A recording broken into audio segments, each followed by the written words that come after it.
Welcome to the fourth session of the lesson. Let's learn more about part of speech. We have Miss Stella. She will explain the other part of speech, namely verb. Mr. Agung has mentioned before that verb is one of the part of speech. Now we will have further explanation about verb. Yay! Let's continue. A verb can express a physical action or a mental action. It can show what someone or something is doing. Focus on the word action. Now look at this sentence. They went to a party yesterday and they enjoyed the moment. There are two verbs in this sentence. Can you notice the verbs? Since we're talking about actions, are they went and enjoyed?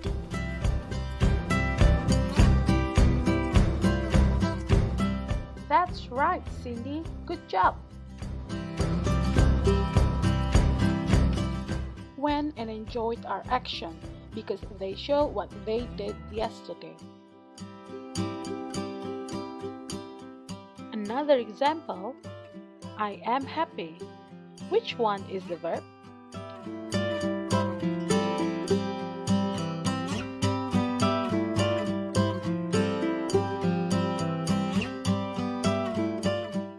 Verbs can also show a state of being. Am in I am happy is a verb because it is used to introduce the state, that is the feeling of happiness.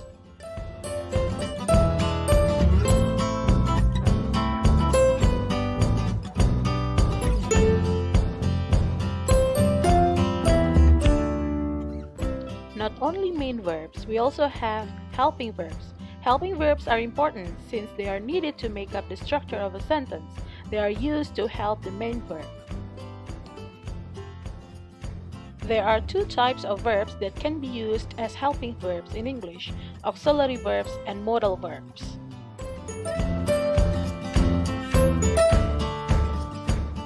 These are the examples of helping verbs. Auxiliary verbs include is, been, do, were, etc. And modal verbs include can, might, should, ought to, etc. Auxiliary verbs help to form the various tenses, moods, and voices of other verbs or main verbs. These are the kinds of auxiliaries. The auxiliary be, is, am, are, was, were, and been. Be is used with other verbs to form continuous tenses and the passive voice. This is the example. He is playing football. This sentence contains a continuous tense, so we use verb plus ing after the auxiliary is. Another example. England was beaten by Germany in the final. This sentence is in passive form, so we use the third form of the verb after the auxiliary was. The second kind, auxiliary have, has, and had.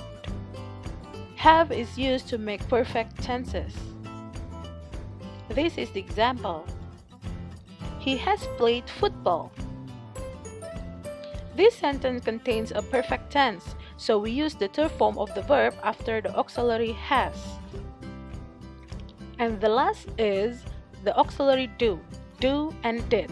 Do is used for emphasis. Joe did look sleepy.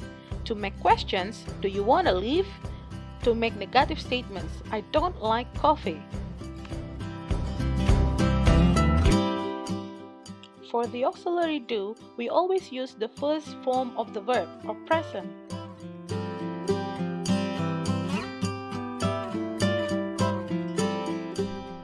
Thank you for the explanation, Miss.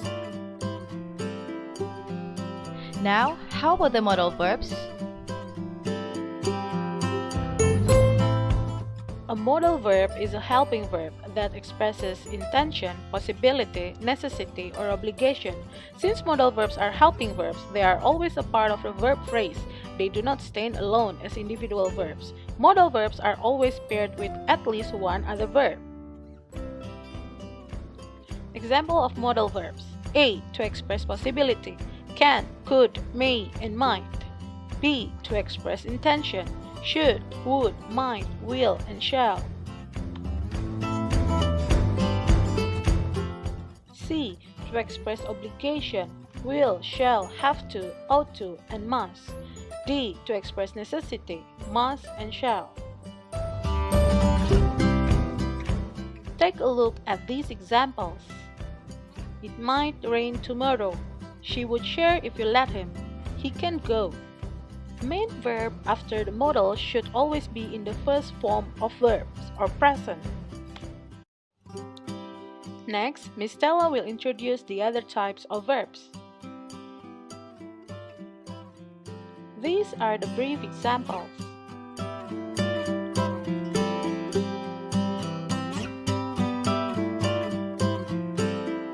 Let's discuss it one by one.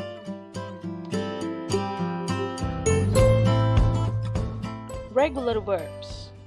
Regular verbs are verbs that the past and past participle is made by adding d or ed. The examples: arrive, arrived, arrived. We can see that we only simply add ed when we want to form the past simple and past participle verb. If the verb ends in a consonant and y, we change the y to I and edit ed. These are the examples: marry, married, married. If the verb ends in e, we simply add d. These are the examples: hate, hated, hated. Conversely, there are certain verbs which either change their form completely or remain the same. These are known as irregular verbs. These are the examples of irregular verbs: shut, shut, shut, drink, drank, drank, etc. We can see that the past and past participle form are completely different from the base words or the same as the base words.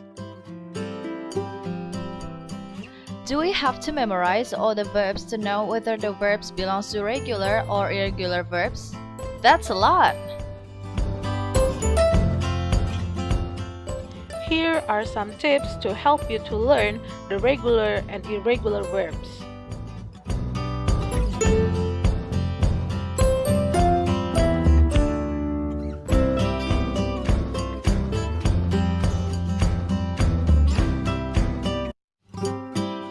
Now we continue to linking verbs. Linking verb is a verb that acts as a link between two words. Linking verbs do not express action. Instead, they connect the subject to additional information about the subject. Usually, it connects a subject to a noun or an adjective in the predicate. For example, she is a nurse. The word is a linking verb that connects the subject with nurse, which is a noun. It gives us more information about what the subject is.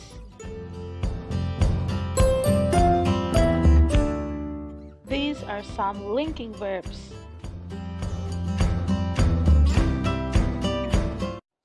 Next, we will discuss about transitive and intransitive verbs.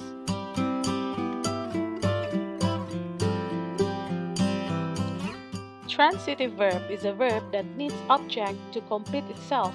It is called transitive because it passes its action from subject to object. Transitive verb require an object to complete their meaning.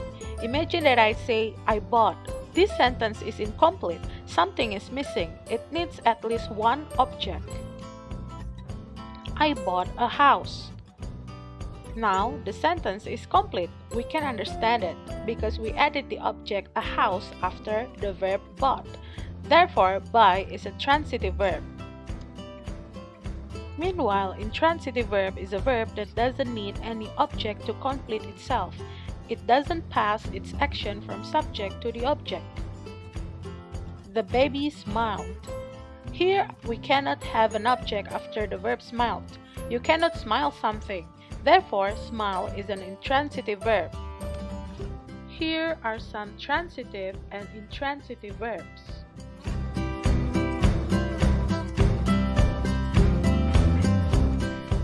But miss, can one verb be both transitive and intransitive? Yes, Cindy, it can. Many verbs can be both transitive and intransitive depending on their meanings. For example, Jamie set the documents down on the CEO's desk. The documents are the direct object to the verb set. The sun set low over the Pacific Ocean. Low is an adverb. Set doesn't need a direct object in this sentence. Here is the list of several verbs that can be both transitive and intransitive.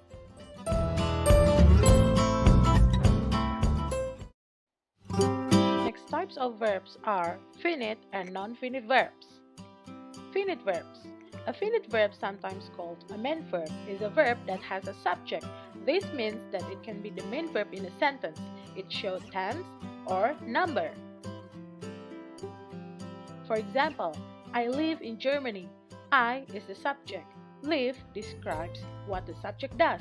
Therefore, live is a finite verb. Non-finite verbs are also called verbals. A verbal is a word derived from a verb that functions in a sentence as different part of speech. Verbals function as nouns, adjective, or adverbs.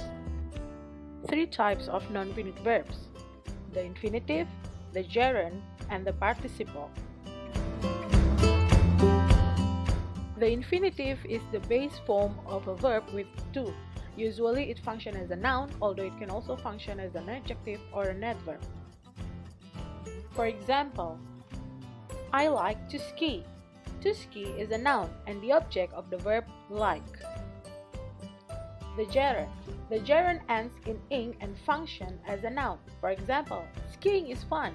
Skiing is a noun and the subject of the sentence. Participle. A participle is a verb that ends in ing or ed, d, t, n, and. Participles may function as adjectives describing or modifying nouns. For example, the dancing parrots entertained the crowd. The wrecked sailboat washed up on shore. Dancing and wrecked are adjectives that modify the nouns parrots and sailboat. Here is the summary about finite and non-finite verbs.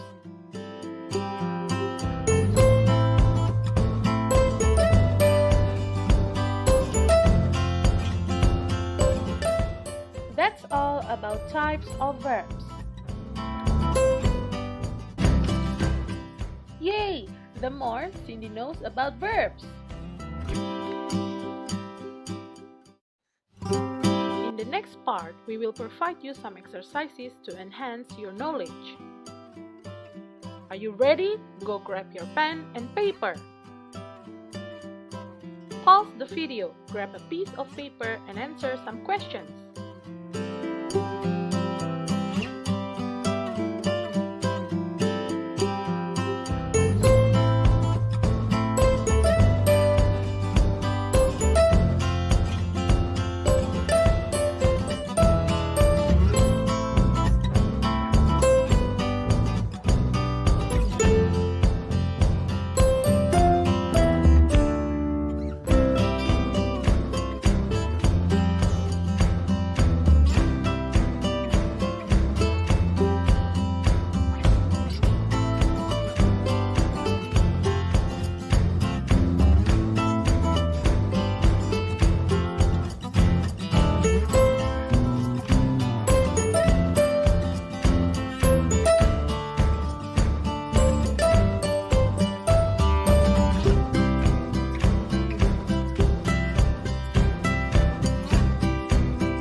Check the answers and compare with your answers.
many right answers did you get? If you still got some incorrect answers, that's totally okay. Just keep learning. That is the end of the fourth session.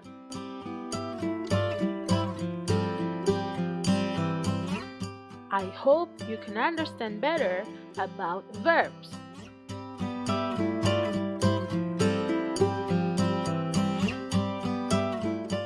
We will discuss the other part of speech.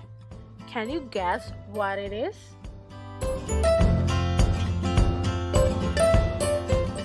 Let's find out in the next session. Goodbye!